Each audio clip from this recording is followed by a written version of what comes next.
So then lads, back with another video. Now, I know what everyone's thinking. Yay, Silvercrow's making another unscripted commentary video. Wonder when that's ever gone wrong in the past. Of course it hasn't.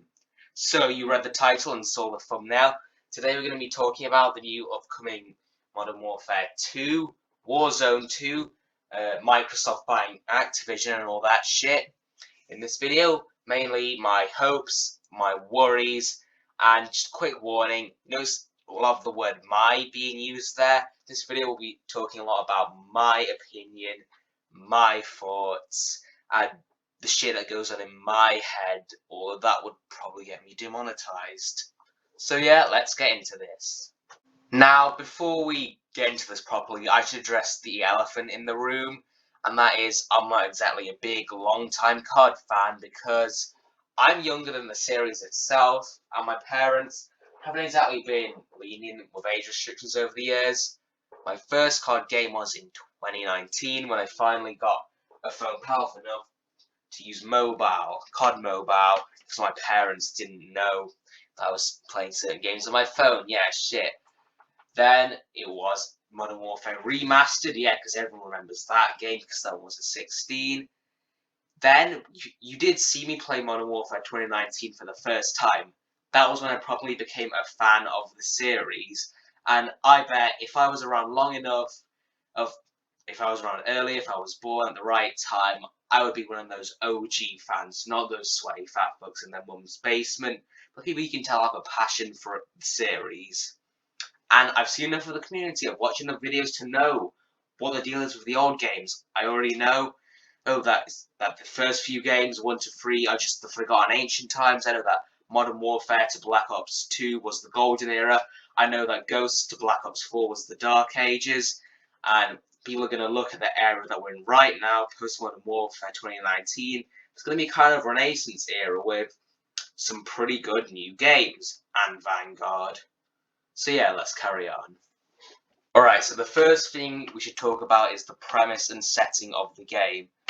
Modern Warfare 2 is going to follow the same characters, different story. This time, pretty sure it's the first time in COD, the game is now going to be set in Colombia. We're going to be going against the drug cartel. Now, thankfully, it's in a real country this time. You know what? I'm not even going to acknowledge the fucking pussy move they did with changing the names. I'm going to pretend that in the last game it was in Afghanistan, we were fighting Al-Qaeda. Now, from what I've heard, the game is going to pretty much just take place in Colombia. Now, I get that Colombia is the most biodiverse country in the world, but that's going to raise some issues since, think about Modern Warfare 2019. The campaign took place in, 4 countries, Britain, Russia, Georgia, or was it not Afghanistan? And that felt pretty bare bones. Was it just me? I just think the maps really lacked in variety. I mean, surely the campaign isn't entirely going to take place in Colombia. In fact, this is a pretty wild guess, but I think there's going to be a scene towards the start where you play as like an American drug control officer at the US-Mexico border. When shit hits the fan, it'll be similar to Piccadilly in Modern Warfare 2019.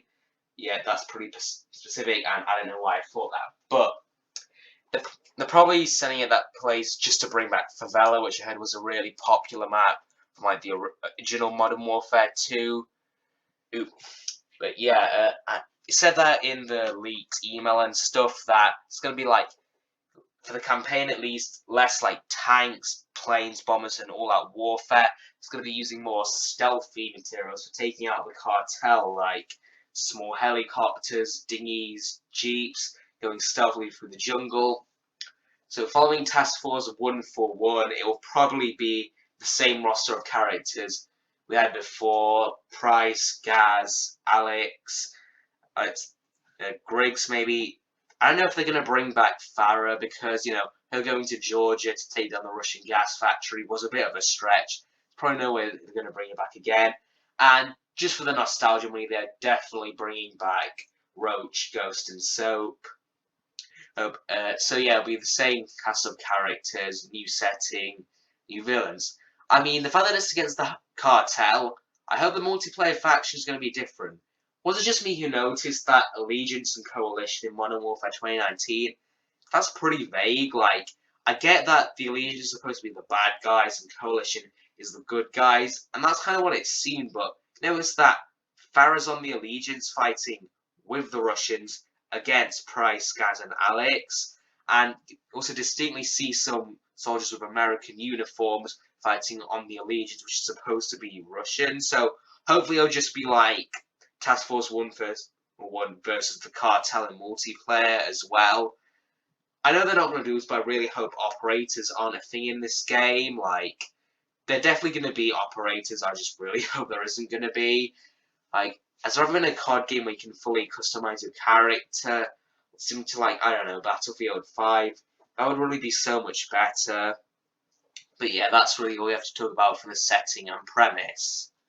Modern Warfare 2 is going to come with 2 new game modes, which are both pretty innovative for COD on the same level as Ground War was for Modern Warfare 2019.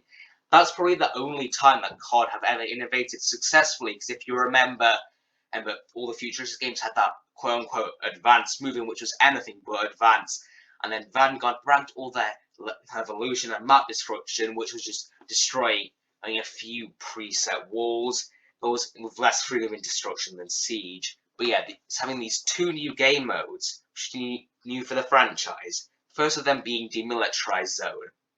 That's described as Escape from Tarkov-like. Never played that game, but that is kind of the exact same way that Hazard Zone in 2042 was described, which I've heard is somehow even worse than All Out Warfare. So, from what I gather, the premise is simple. You drop in, you complete an objective, and then you leave with, I guess, a similar premise of Battle Royale. I can't remember if it's supposed to be PvE or PvP, but oh well, that's all we know about that.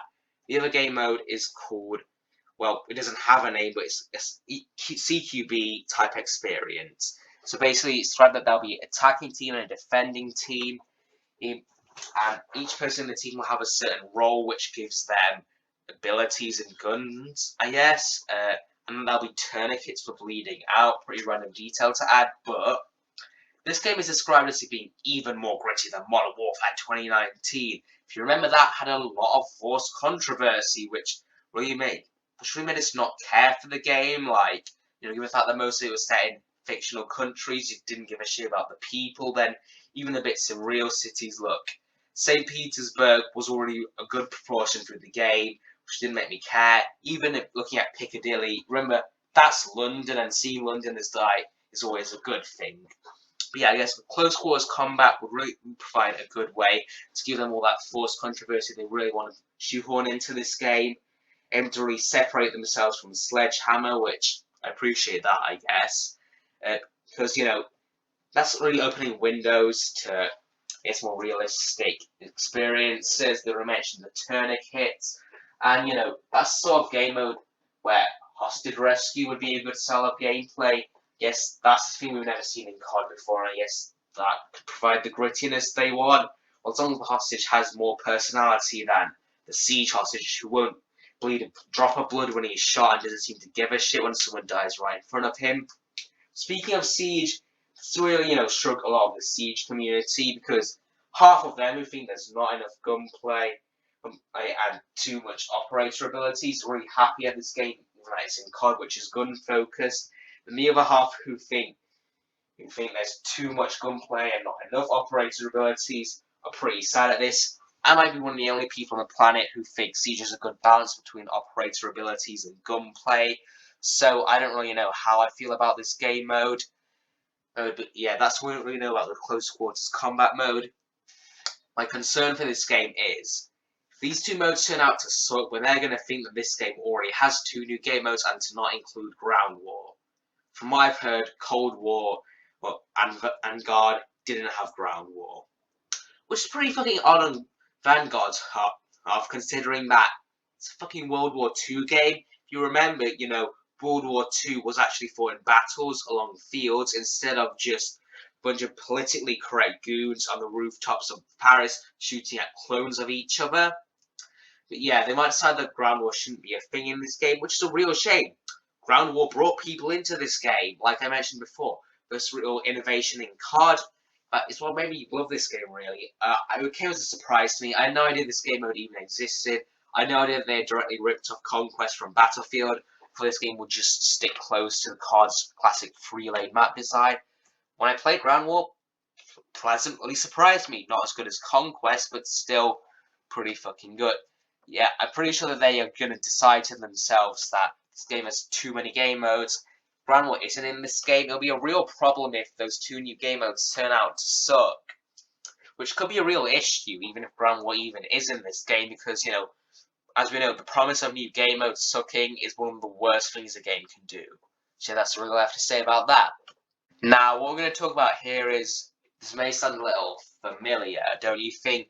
A long-running title in the FPS game scene that's had many stale, repetitive, but still fun and a guilty pleasure mine installations that innovated a few years ago but completely undid all those changes. So releasing a brand new game aimed with 2 new game modes never seen before in the series. Yeah, that's exactly what fucking Battlefield 2042 did.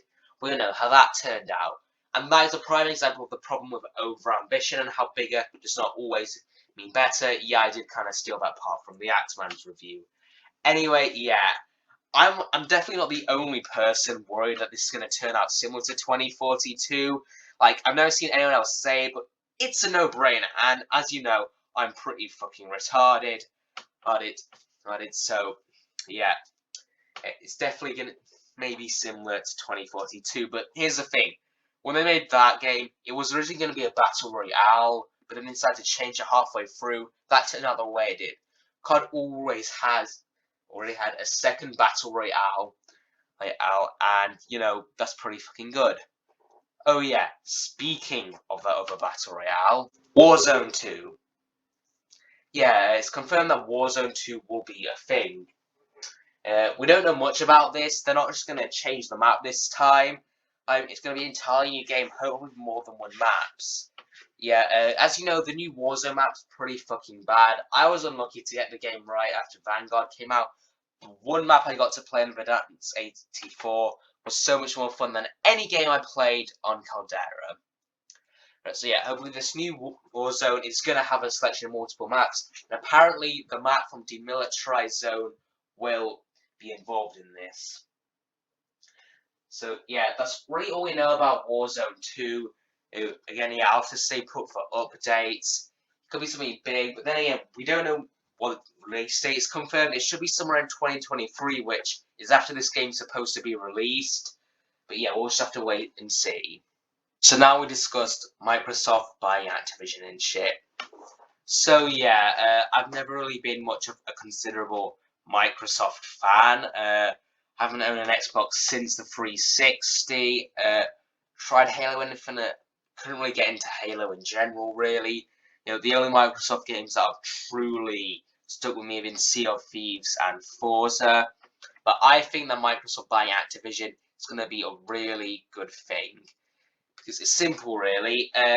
Activision really pushing for that bullshit yearly releases. Doesn't care if it's good or not, it has to come out every year. Microsoft at least know not to do that. They're definitely going to delay the yearly release cycle and actually add some quality control to Activision for once. And hopefully, you know, whichever game comes after Modern Warfare 2 is also confirmed before the purchase is going to be taking 2 years to develop. I don't know what that game's going to be. I really hope it's going to be a World War I game, but there's no way they'll do that. This is really bad news for PlayStation fans because Microsoft are definitely going to make every COD game, and Blizzard games, I guess, Xbox exclusive from now on. It's weird because Crash Bandicoot is an Activision Blizzard game, which was previously one of PlayStation's proudest exclusives. It's a good thing I own a PC as well as a PlayStation, otherwise I would be well and truly fucked. I think that this is going to be a real good incentive to buy Xbox Game Pass. I got pretty unlucky when, like, EA Play and all the Bethesda shit was added pretty much the moment I cancelled my subscription.